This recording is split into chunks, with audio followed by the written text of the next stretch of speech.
کتنا اچھا ہو کہ ہم اپنی محافل میلاد کی مقصدیت سے آشنا ہو جائیں.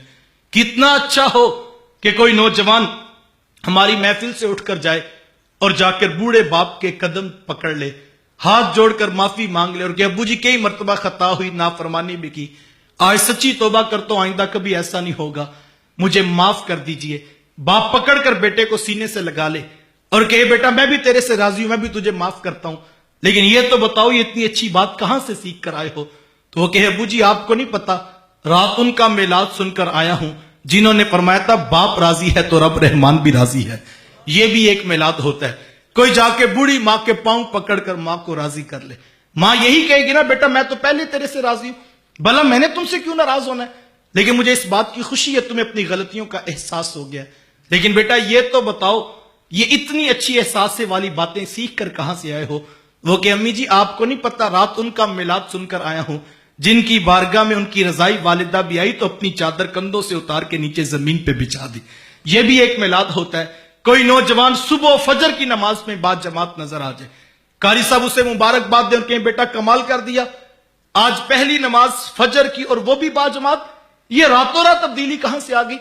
تو وہ کہ حضرت آپ کو نہیں پتا رات ان کا میلاد سنا ہے جنہوں نے فرمایا تھا میری آنکھوں کی ٹھنڈک بھی نماز میں رکھی گئی ہے. یہ بھی ایک میلاد ہوتا ہے. کوئی جا کے بھائیوں سے سلو کر لے اور بھائی یہی کہیں گے نا یار ہم نے برادری کے لوگ ڈالے, ہم نے کاروباری تعلقات بھی استعمال کیے, لیکن تو مانتا ہی نہیں تھا, اب تو خود سلو کرنے آگے, خیریت تو ہے؟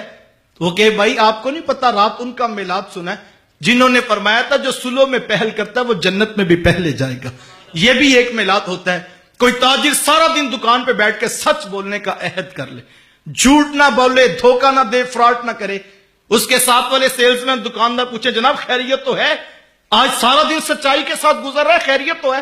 وہ کہ جناب آپ کو نہیں پتا رات ان کا میلاد سنا ہے جنہوں نے فرمایا تھا التاجر الصدوق الامین مع الانبیاء یوم القیامہ, کل قیامت کے دن سچے اور امانت دار تاجر نبیوں کے ساتھ کھڑے کیے جائیں گے.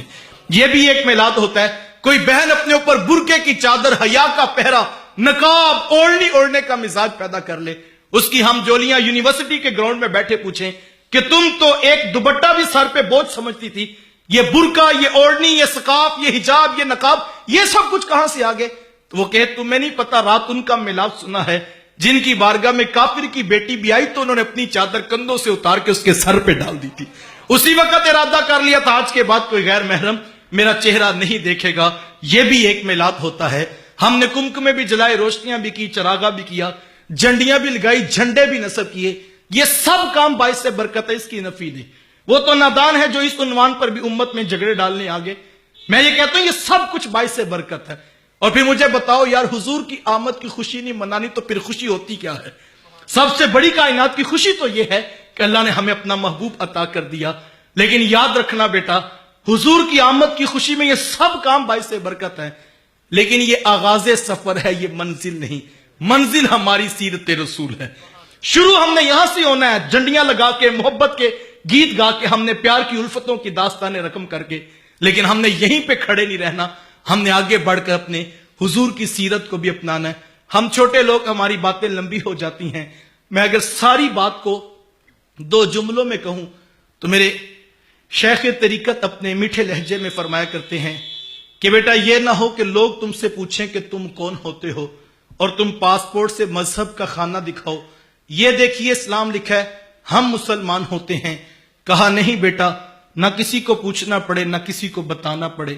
تم دور سے آ رہے ہو, تمہاری وضاقتہ, شکل و صورت, چال ڈھال, انداز معاشرت, طرز زندگی ایسا ہو کہ لوگ مسکرا کے کہیں وہ دیکھیے میلاد والے آقا کا امتی آ رہا.